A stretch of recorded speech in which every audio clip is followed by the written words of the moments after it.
सुप्रभात। मैं हूं आपका दोस्त डॉक्टर दर्शन मांगिया। GYLT ऑडियो स्टोरीज में आप सभी का स्वागत है। आज की कहानी हमारे को जिंदगी में ऐसी बात बताती है जो कि जिंदगी में जब हमारी कुछ प्रॉब्लम्स ठीक ना हो रही हो तो उसके पीछे का क्या कारण है। चलिए कहानी सुनते हैं और कहानी के बाद इसके ऊपर अपने शब्दों में बात भी करते हैं। आज की कहानी का शीर्षक है जैसी करनी वैसा फल, आज नहीं तो मिलेगा कल।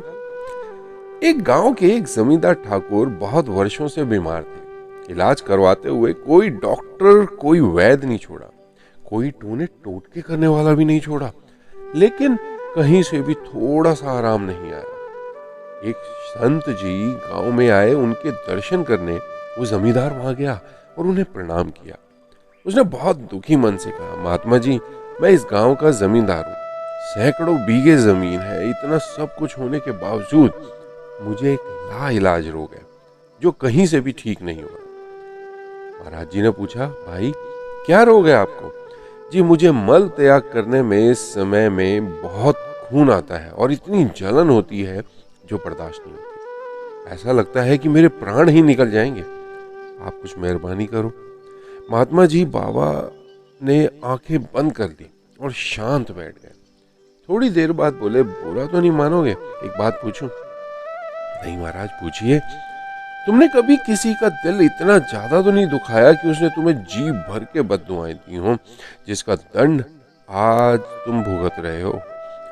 तुम्हारे दुख देने से वो इतना दुखी हुआ हो जिसके कारण आज तुम इतनी पीड़ा झेल रहे हो? नहीं बाबा, जहां तक मुझे याद है मैंने तो कभी किसी का दिल नहीं दुखाया। याद करो और सोचो, कभी किसी का हक तो नहीं छीना, किसी की पीठ में छुरा तो नहीं मारा, किसी की रोजी रोटी तो नहीं छीन ली, किसी का हिस्सा जबरदस्ती तुमने खुद तो नहीं संभाला हुआ। महात्मा जी की बात पूरी होने पर वह खामोश और शर्मसार हो गया। जी, मेरी एक विधवा भाभी है जो कि इस वक्त अपने मायके में रहती है और वो जमीन में से अपना हिस्सा मांगती थी। यह सोचकर मैंने उसे कुछ भी नहीं दिया कि कल को ये सब कुछ अपने भाइयों को दे देगी, इसका क्या पता। बाबा ने कहा, आज से ही उसे हर महीने 100 रुपए भेजना शुरू करो। ये उस समय की बात है जब 100 रुपए में पूरा परिवार पल जाता है। उसने कुछ रुपए भेजना शुरू कर दिया। 2-3 हफ्तों के बाद से बाबा से आकर उसने कहा कि जी, मैं 75% ठीक हूँ। महात्मा जी ने सोचा कि इसे तो पूरा ठीक होना चाहिए था, ऐसा क्यों नहीं हुआ? उससे पूछा, तुम कितने रुपए भेजते हो? कहता, जी 75 रुपए हर महीने भेज रहा हूँ, इसी कारण तेरा रोग पूरा ठीक नहीं हुआ। संत जी ने कहा, उसका पूरा हक उसे इज्जत से बुला कर दे दो, वह अपने पैसे को जैसे चाहे मर्जी खर्च करे, अपनी जमीन जिसे चाहे दे, यह उसकी मिल्कियत है, इसमें तुम्हारी कोई दखल नहीं है। जानते हो कितना रोती रही है, जलती रही है, तभी से आपको इतनी जलन हो रही है। जरा सोचो, मरने के बाद तुम्हारे साथ क्या जाएगा? जमींदार को बहुत पछतावा हुआ। उसने फौरन ही अपनी विधवा भाभी और उसके भाइयों को बुलाकर सारे गांव के सामने उसकी जमीन और उसके हक का पैसा उसे दे दिया और हाथ जोड़कर अपने किए जुल्मों की माफी मांगी। उसकी भाभी ने उसे माफ कर दिया और उसके परिवार को खूब आशीर्वाद दिया। जमींदार का रोग शीघ्र ही पूरी तरह से ठीक हो गया। अगर आपको भी ऐसा कोई असाध्य रोग है तो जरूर सोचना, कहीं मैंने किसी का हक तो नहीं छीना, किसी की पीठ में छुरा तो नहीं घोंपा, किसी का दिल तो नहीं दुखाया। और वो बेचारा इतना बेबस था कि तुम्हारे सामने कुछ कहने की हिम्मत भी ना कर सका होगा, लेकिन उस बेचारे के दिल से जो आह निकली होगी वो आपके अंदर एक रोग पैदा कर देगी, अंदर एक जलन पैदा कर देगी। याद रखो, परमात्मा की लाठी बिल्कुल बेआवाज है। आपको आपके किए का असर, उसका कर्म फल हमेशा मिलेगा। इसके ऊपर कुछ मैं 2-3 बातें आपको बताना चाहता हूँ। ये जो कहानी आपने सुनी है, ये कहीं ना कहीं अपने अंदर एक असर रखती है। अगर आप इसको समझने की कोशिश करें, हमारे करीब इस टाइम पे 12 ग्रुप हैं जिसमें हम आपको कुछ ट्रीटमेंट्स की जानकारी देते हैं। लगभग 12-13 हमने ट्रीटमेंट्स बनाए हुए हैं। अब हम उन्हें होलिस्टिक ट्रीटमेंट कहते हैं। क्यों कहते हैं? अगर आपको ये समझ आ जाए कि आपकी बीमारी का कारण क्या है और उस कारण पे आप काम करना शुरू कर दें, तो विश्वास मानिएगा, आप कोई भी ट्रीटमेंट करना शुरू करें, आपकी प्रॉब्लम रिकवर होना शुरू हो जाएगी। परंतु अगर आप देखेंगे कि आप कुछ भी कर लें, एलोपैथी, होम्योपैथी, आयुर्वेदा, नेचुरोपैथी या फिर नेचुरोपैथी में आने वाले कोई भी सिस्टम, पर आपकी बीमारी ठीक होती है, फिर वापस आती है और उससे ज्यादा और बिगड़ के वापस आती है। ऐसा क्यों हो रहा है? कहीं ना कहीं हमारी ज्यादातर प्रॉब्लम का जो कारण है वो हमारे सोच में छुपा हुआ है।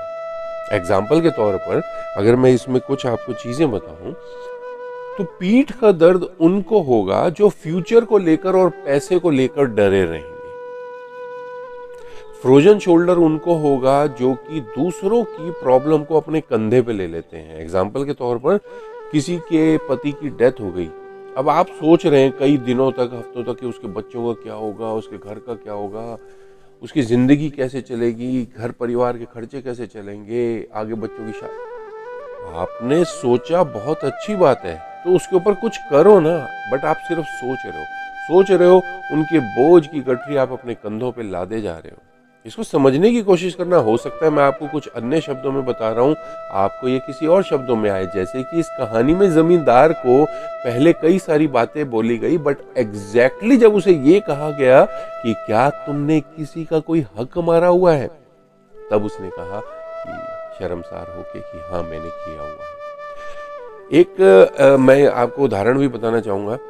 जब हम टैरो रीडिंग करते हैं, हमारा टैरो दद्दू के नाम से हम काउंसलिंग का, हमारा टैरो का एक सेशन होता है। बहुत पहले की बात है, जब मैंने इसको करना शुरू ही किया था, तो एक लेडी मेरे पास में टैरो के लिए आई थी। उनको स्किन की प्रॉब्लम थी जो कि ठीक ही नहीं हो रही थी। एक तरीके से लाइलाज बीमारी हो गई थी। ज़्यादातर अगर आप देखिएगा सोराइसिस की जो समस्या है वो लाइलाज होती है। उन्होंने मेरे से कहा कि मेरी ये प्रॉब्लम ठीक नहीं हो रही है, क्या इसका टैरो में कोई निदान मिल सकता है? आप विश्वास मानिए, जितनी भी देर लगी, अल्टीमेटली ये पता लगा कि उनके घर में लकड़ी का काम हुआ था, खाती जिसे कहा जाता है। उसने काम किया, कारपेंटर कह सकते हैं आप उसे इंग्लिश में। जब उसने काम किया तो इनका जो मेहताना सेट हुआ था उसने 600 रुपए उसे कम दिए। उसने काफी बहस करी, बट अल्टीमेटली वो जो कम पैसे उसने दिए, क्योंकि इसने ज्यादा देने से मना कर दिया, वो वापस चला गया। और उसके बाद से ही इसको ये बीमारी शुरू हुई। तो ये कहा कि अब मैं उसे कहाँ ढूंढूं, मेरे को तो पता ही नहीं कि वो कहाँ रहता है। मैं कोई बात नहीं, आप उसके नाम से उतना अमाउंट और उसके साथ जितना समय हो चुका है, उस आपके हिसाब से जितना एक्स्ट्रा होना चाहिए, आपने जो उसे परेशान किया एक्स्ट्रा होना चाहिए, पहले कोशिश करो कि उसी को जाके दो और बढ़ा हुआ अमाउंट देना। समझ लीजिए कि जितना टाइम रहा आपने उसका एक बैंक के हिसाब से जो इंटरेस्ट हो गया, या जो आपका मन मर्जी करे, या फिर उसके नाम से अगर वो नहीं मिलता तो कहीं दान दे देना। दोस्तों, आप विश्वास करना कि जब उन्होंने ये चीज करी, उसके बाद उनकी समस्या पे बहुत ही जल्द आराम आने लग गया। आपकी भी समस्या पे कोई ना कोई कर्म फल जरूर है, क्योंकि जब आप कोई प्रॉब्लम झेल रहे हैं ना, तो कुछ ना कुछ तो किया है इस जन्म में, पिछले जन्म में, चाहे आप इस चीज को माने या ना माने, बट ये संचित कर्म से आपको मिलता है, जो कि प्रारब्ध बनाता है। यहीं पर आकर ही आपको सारी चीजें झेलनी है। तो जब भी आप चीज झेल रहे हैं, चलिए मैं आपको अब यहाँ पर एक चीज और भी बता देता हूँ। आपको कोई भी समस्या हो रही है ना, उसे एक्सेप्ट कर लीजिए। आपको कोई भी प्रॉब्लम हो रही है, पैसे की प्रॉब्लम है या फिजिकल प्रॉब्लम है, कोई परिवार में किसी तरीके का रिलेशनशिप में दिक्कत है, कोई भी दिक्कत है, उसे एक्सेप्ट कर लीजिए, उसे आत्मसात कर लीजिए, उसे मान लीजिए कि ये आपको मिला है, उसे भगवान का प्रसाद मान लीजिए, क्योंकि किया तो आपने ही है ना। ये मान लीजिए। नहीं मानेंगे तो मानने में समय लगेगा, तो समय लीजिए। इसका मतलब कर्म फल अभी आपको और ज्यादा तेज दर्द देना चाहता है। पर अगर आपने इसे मान लिया तो ये उसी दिन से ही कम होना शुरू हो जाएगा, क्योंकि आपने अपनी गलती मान ली। आप बहुत ही शांत तरीके से बट सॉरी बोल रहे हैं अगर आपने उसे अपना मान लिया। दुख को अपना मान लिया। सुख को तो हम सभी अपना मान लेते हैं, दुख को कोई अपना नहीं मानता। इसको मानना शुरू कर लीजिए, देखिए प्रॉब्लम ठीक होना शुरू हो जाएगी। उसे आत्मसात कर लीजिए, उसे मान लीजिए कि ये है, मेरे लिए है, मेरे पास आया हुआ है। अब वो कितना टाइम रहेगा उसे छोड़ दीजिए, कितने टाइम में ठीक होगा उसे छोड़ दीजिए। बट आप देखेंगे आपके अंदर उस दुख को झेलने की, उस दर्द को झेलने की, उस प्रॉब्लम को झेलने की एक अजीब सी क्षमता आ जाएगी। आप जिसे भी मानते हैं, भगवान, देवी देवता, गुरु, आपके कुल देवता, उनसे निवेदन कीजिए कि इस दर्द को मेरे साथ रहने की मुझे शक्ति दें, मैं आगे बढ़ सकूं, मैं हमेशा इस पे और अच्छे से काम कर सकूं। मैंने जहां जिसके लिए कुछ भी किया, कुछ भी गलत किया, सॉरी बोलिए। हर रोज रात को सोने से पहले सॉरी बोलिए। अगर आप किसी को थैंक यू नहीं बोल सकते तो नींद में जब आप जा रहे हैं उससे पहले दिन में किसी को भी याद कीजिए, उसने आपके लिए जो भी काम किया, यहाँ से सॉरी भेजिए, क्योंकि ये आपकी सोच में एक तरंगे होती हैं, वो उस तक पहुंच जाएंगी। नहीं तो उसने जो आपके लिए काम किया, वो कर्म फल आपका जो है वो पूरा हो जाएगा। करके देखिएगा, कुछ ही समय में आपको फर्क दिखना लगेगा। आपकी जिंदगी बेहतर जरूर होगी, खुशनुमा जरूर होगी, अच्छी जरूर होगी। करके देखिए, अच्छा लगता है। तो ये थी हमारी आज की कहानी और उसके ऊपर हमारे विचार।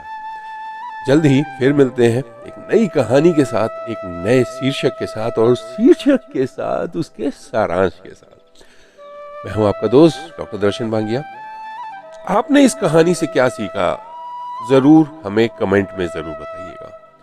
और अगर आपको कहानी अच्छी लगी हो तो प्लीज इसे अपने दोस्तों के साथ शेयर जरूर कीजिएगा।